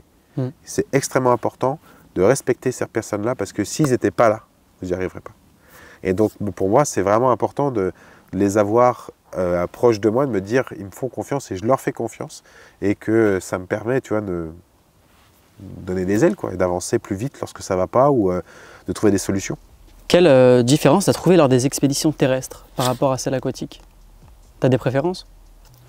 J'adore le désert, j'adore la jungle, j'adore la mer, je m'en fous, j'ai pas de difficulté sur les environnements. La seule différence que tu as sur des expéditions terrestres que sur des expéditions en mer tu es privé de tes sens. Ah oui. Et oui. Ah oui. La vue c'est du bleu, tu entends que blou, blou, blou, blou, blou, blou. Tu sens l'iode, tu goûtes l'iode, toutes tes muqueuses sont salées et tu touches, c'est un peu cotonneux. Ça, c'est très difficile parce que du coup, il faut être capable, quand tu nages 12, 13 heures, 14 heures, peu importe, être capable de t'évader alors que le décor qui est autour de toi reste inchangé. Alors que quand tu cours, toi, tu vois les mecs qui font des trails de 100, 300, 400 km, tu as des environnements très changeants. Ça passe de la montagne, la vallée, au bord d'une rivière, petite maison, etc. Ça change et tu peux te nourrir de tout ça. Et ça, c'est super agréable. C'est chose que tu n'as pas quand tu nages. Et ça, c'est dur. Et j'ai trouvé que de ne plus avoir de repères dans l'espace, c'était un truc de ouf. Parce que tu t'émerveillais pas sur le paysage, parce que tu voyais souvent la même chose aussi. Je m'émerveillais sur les animaux que je croisais. Tu t'as croisé beaucoup d'animaux Plein de trucs. Ah ouais. On a croisé une vingtaine de baleines. Ouais, tu le dis dans le doc. Des dauphins, des tortues, des bantons, un poisson-lune, un espadon, un requin qui a chassé. Qui a chassé? Devant moi. Je mangeais le soir et lui il chassait. Je fais bon app, hein. Allez. C'est terrible de faire ça. Chacun son truc. C'était trop bien. Des méduses. Bon, après, certaines qui n'étaient pas forcément très agréables, mais des méduses partout. Pourquoi c'était cool. Et ça, je m'émerveillais tout ça. Ouais, c'était trop bien. Tu nages et tu vois des bantons en dessous de toi et tout. Tu fais, c'est trop beau. Tu m'étonnes. C'était magique de se dire, on a témoigné de ça. Et surtout, à la différence de certains docus qui, eux, partent chasser à la caméra pour pouvoir avoir de l'image d'une baleine, nous, on n'en avait rien à foutre. Le but, c'était de nager. Ce qui allait arriver... C'est un bel imprévu, on va dire. Exactement. Et donc, des fois, tu avais des baleines qui passaient, ils sortaient le drone et ils passaient un coup de drone, tu vois. Mais on n'allait pas chasser la baleine pour pouvoir capter de l'image, tu vois. C'était pas ça. Donc, moi, ça m'est arrivé de nager et de voir la baleine à 15-20 mètres et tu vois dans l'eau une différence de couleur. Parce que tu dis, tiens, c'est chelou, c'est pas comme d'habitude. Puis en fait, tu vois un gros machin qui passe à côté de toi, tu vois, c'est ouf. Tu vois, c'est la différence. Enfin, c'est un truc, c'est très drôle parce que dans tes docus, du moins celui de Calvi Monaco, pendant ton aventure, le coup de chance, on va dire, que tu vas avoir, c'est justement des baleines qui apparaissent, tu vois. C'est un peu ce qui vient agrémenter ton docu. Ça vient apporter de l'émotion, etc. Et moi, dans les docus que je propose aussi, ce qui est drôle, c'est que mon but, c'est de filmer l'animal et j'en viens à faire de l'aventure pour le trouver, tu vois. Bien sûr. Pendant le premier documentaire que j'ai fait où on a cherché à photographier le chevreuil bourré, c'est un phénomène réel. Tu vois, j'ai passé des gros séracs au-dessus de rivières où il y avait des rapides, etc. Tu vois, et je retrouvais un peu ce côté un peu, pas du tout survie parce qu'on n'en était pas là, mais exploration, aventure, un etc. Truc immersif. C'est ça. Et du coup, c'est drôle de voir En fait, on devrait juste faire une expédition tous les deux, on serait tous les deux contents, ce serait top. Ce serait top. Comme ça, tout le monde a son compte, c'est parfait. C'est placé en tout cas. Hein. Bah oui. C'est bien fait. Non, mais franchement, les gars, en commentaire, s'il vous plaît. Expédition Rémi Matsos, ce serait trop top. Il m'emmène dans un petit stage de survie, etc. Pour un épisode 2, ce serait pas beau ça? Non, mais sérieusement. Vas-y, hein. En ce moment, du coup, on parle beaucoup de l'exploit d'un petit gars de 22 ans. Ouais. C'est Inoxtag. Ouais. Qu'est-ce que tu penses de cet exploit? Qu'est-ce que tu penses, toi, de ce qui se passe, de son docu? Est-ce que tu l'as vu? J'ai pas vu le docu. Je ne l'ai pas vu parce que j'aimerais pouvoir interviewer Mathis, la personne qui l'a accompagné, l'alpiniste, que je connais un peu parce qu'il fait partie de la boîte Snow Leader pour laquelle j'avais été ambassadeur. Donc je connais un petit peu Mathis et j'aimerais pouvoir l'interviewer, faire un truc immersif dans la forêt, etc. Et avoir son regard sans être spoilé par des images. Ok. Qui puisse me donner vraiment ce qu'il a vécu, etc. Et que je sois, moi, émerveillé, tu vois, sans avoir été spoilé, de me dire, ah, il y a eu ça, il y a eu ça. Que ce soit juste lui qui vienne me nourrir de toutes ces choses-là. Donc je ne l'ai pas vu. Je le verrai probablement une fois que j'aurai interviewé Mathis, j'aimerais bien. Et qu'est-ce que j'en pense? Je pense que c'est génial de pouvoir mettre en avant des projets comme ça, de se dire je me donne les moyens de pouvoir y arriver et de me lancer dans un défi. Et il l'a fait correctement, hein. C'est ce que je donne moi comme information à mes stagiaires. Une aventure se prépare en 3 étapes. Une étape de préparation, une étape de réalisation, une étape de restitution. Et il l'a dit, 1 an pour faire l'Everest. Donc il y a eu une étape de préparation et il s'est donné les moyens d'y arriver. Il a contacté des alpinistes, il a contacté les personnes les plus compétentes. Il a réussi. Donc ça, là-dessus, extraordinaire. Après, je peux comprendre la polémique qui peut tourner autour de ça, parce que ça peut énerver, j'imagine, certains alpinistes pros qui, eux, mettent des années à réussir à lever des fonds, trouver des sponsors, etc. pour se lancer dans l'aventure. Et lui, il a 22 ans, mais il a réussi. Donc forcément, bah, ça bouscule un peu, tu vois. Le milieu de l'alpinisme. Ouais, et puis même le milieu de l'aventure, etc. Il y a forcément plein de choses à repenser.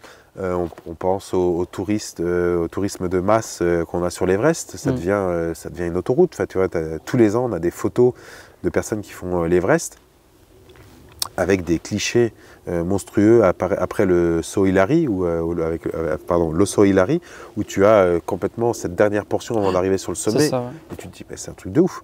On se croirait à la Sécu avec un ticket, quoi. Ouais, c'est vrai. Alors qu'on est à plus de 8000 mètres, quoi. Donc ça, là-dessus, je pense que je ne sais pas comment le documentaire a été tourné, mais j'espère qu'on en parle forcément sur la partie tourisme de masse. Après, je pense qu'il y a eu une grosse part de chance parce que j'ai entendu qu'il y a eu un sérac qui est tombé. Ouais, une petite cordée qui s'est lâchée et avec des personnes qui sont parties. Hélas. Donc, tu vois, ça aurait pu être très bien Inès à ce moment-là, tu vois, ça, malheureusement. Donc là-dessus, ça reste un exploit. Chapeau à lui parce qu'il l'a mené et il l'a fait correctement. Il y a eu une grosse phase de préparation. Après, je peux comprendre effectivement que certains soient énervés du fait que...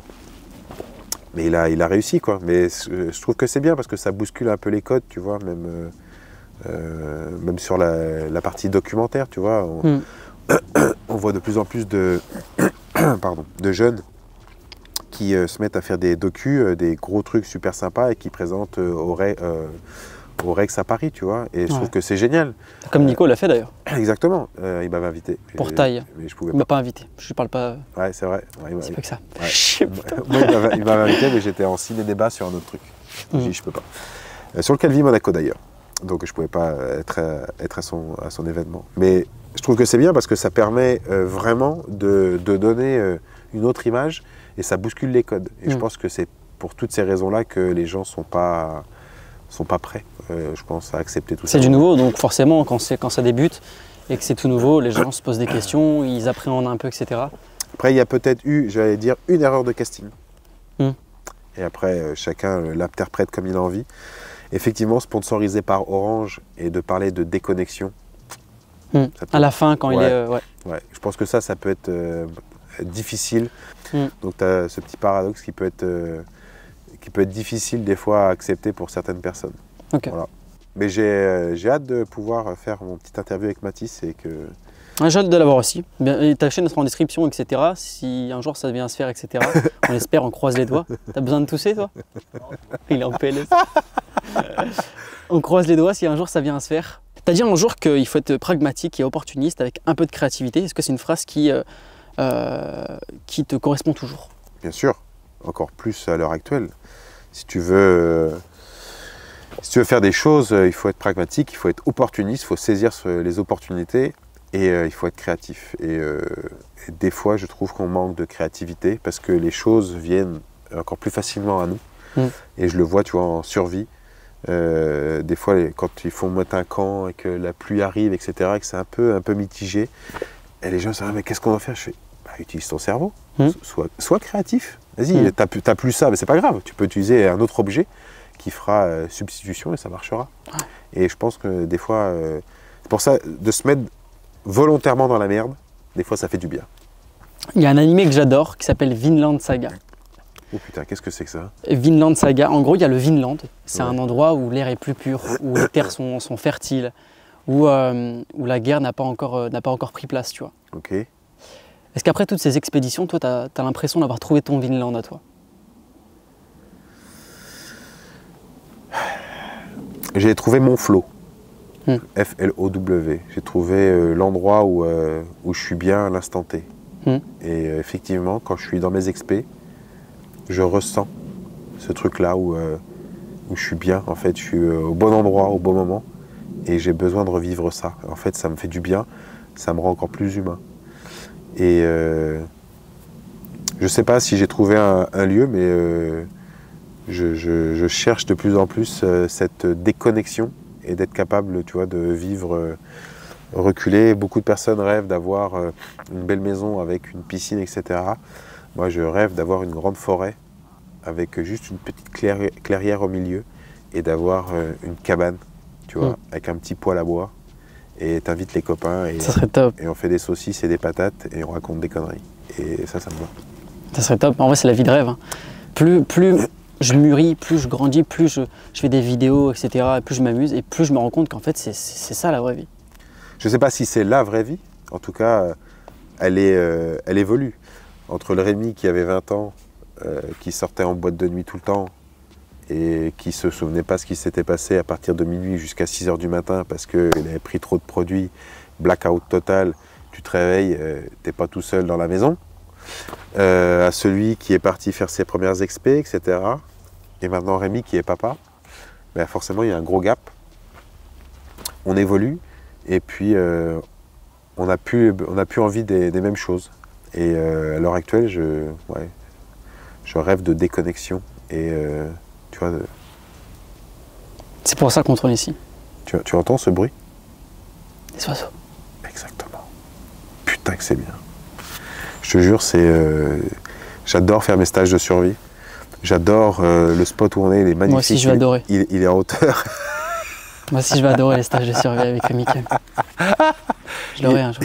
Il est en hauteur et le matin, tu te réveilles et tu entends les oiseaux, tu vois la brume et tout, tu fais putain, on est bien quand même là. Et ça, franchement, ça vaut trop de choses. Moi, j'adore ça. Je te crois. Bon, Comment tu verras quand tu viens voir. Oh oui, let's go. On va être invité le gars, let's go. Viens, avec plaisir. Comment tu définirais l'âme d'un explorateur aujourd'hui? C'est une vraie question, c'est hyper intéressant. Dans un monde où tout semble déjà découvert. Alors, tout n'est pas découvert, il y a encore énormément de choses à découvrir. Les fonds marins sont, je ne vais pas dire inaccessibles, mais il reste encore plein de choses à découvrir à cet endroit-là. Il reste plein de choses à découvrir dans les forêts primaires, etc. On a besoin encore de découvrir d'autres choses en termes de recherche, médecine, etc. Parce qu'on a de nouvelles technologies qui arrivent par la suite, donc ça ne s'arrête jamais. Et puis après, il y a l'exploration du corps humain, de pousser nos limites. Qu'est-ce que le corps humain est capable de faire? Parce qu'en fait, on est une machine de guerre extraordinaire. On est capable de faire plein de choses. Il faut juste s'adapter aux éléments. Donc on apprend à descendre de plus en plus profond en retenant sa respiration. Là, on est en train de parler de faire des explorations sur Mars. Ça ne s'arrêtera jamais. Il y aura toujours des choses à explorer. On aura toujours de nouvelles choses à explorer. On imagine en tout cas le terme explorateur, comme il y a pu y avoir il y a plusieurs siècles, il a évolué. Avant, on était missionné par un roi, une reine, un royaume pour aller découvrir telle ou telle terre. Donc on partait à la découverte. On a fait la carte du monde, on a développé tout ça. Après, on a commencé à se poser des questions. Mais il y a des extrêmes. Est-ce qu'on peut aller sur ces extrêmes? Donc on est parti sur le point le plus haut. Après, on est parti sur le point le plus au sud, le plus au nord, etc. Donc on a vraiment fait les extrêmes. L'être humain a été se mettre dans des environnements improbables, perdus au milieu de nulle part, pour voir jusqu'où on était capable d'aller. Et puis là, maintenant, on commence à faire de l'immersion et de la recherche sur le corps humain en tant que tel. Donc ça ne s'arrêtera jamais. Il y a Christian Clot, qui est un explorateur, membre de la Société des explorateurs français, qui travaille, lui, sur la recherche du corps humain, mais sur les capacités mentales de repousser les limites. Donc je crois qu'il lui en manque une. Il a fait 3 expés, chaud, sec, froid, sec, chaud, humide, froid, humide. Ah oui, d'accord. Et le but, c'est d'emmener des gens, capteurs partout, et comment est-ce qu'on fait pour s'adapter? Parce qu'on a un environnement changeant. Pour moi, à l'heure actuelle, l'exploration, je la couple directement avec le réchauffement climatique, parce que c'est quelque chose, ça fait 15 ans que j'en parle, et je ne suis pas l'un des premiers, il y en a d'autres qui en ont parlé bien avant moi, mais on a une vraie problématique, on a des changements de plein de choses, et mon rôle à moi, c'est de pouvoir donner de l'information à travers des expéditions, des défis sportifs, et de ramener des chiffres. Donc là, on a parlé du Calvi Monaco, tu vois, sur la partie des PFAS, les polluants éternels. On est en train de mettre en place un projet sur le Rhône, en collaboration avec plusieurs laboratoires, pour faire une cartographie des PFAS, pour pouvoir mettre en place des solutions afin de capter ces polluants éternels. Il y a plein de choses à faire en termes d'exploration, et ce n'est pas uniquement une exploration visuelle. Exactement. Visuelle, on n'est pas uniquement sur de la forme. J'essaye de faire des choses avec du fond aussi. Merci infiniment, Rémi Camus. C'est moi qui te remercie pour ton temps. Oui. Merci à l'équipe. Merci à l'équipe aussi, et Tom qui est malade, qui a toussé. Tout à l'heure, on l'a entendu. Bravo Tom, on te félicite. Bravo. Merci infiniment, Rémi Camus. C'est adorable parce que tu es le premier. Tu es le premier qui nous a répondu, qui a répondu à l'appel, etc. C'est un nouveau format d'interview. On a fait le premier épisode avec Chimène, qui est du coup une éducatrice canine. Et toi, tu es le deuxième épisode, et on est trop fiers que tu sois l'une des premières personnes à venir ici sur ma chaîne pour l'interview, etc. J'ai trop hâte de voir le projet, mais c'est trop cool, ton histoire elle est folle. Et on est trop content que tu puisses être là, et il y aura tous ces liens en description, ton livre, ton docu, ta chaîne YouTube, etc. Je ne sais pas s'il y a d'autres choses. C'est déjà pas mal. Hein. C'est déjà pas mal. Voilà, et puis une partie 2, les gars. On le met dans les commentaires, s'il vous plaît, aidez-moi les mecs, s'il vous plaît. Non, merci infiniment, c'est adorable. Puis maintenant, on remballe. Voilà. Merci. Merci à toi en tout cas. Let's go. Oh, c'est fini.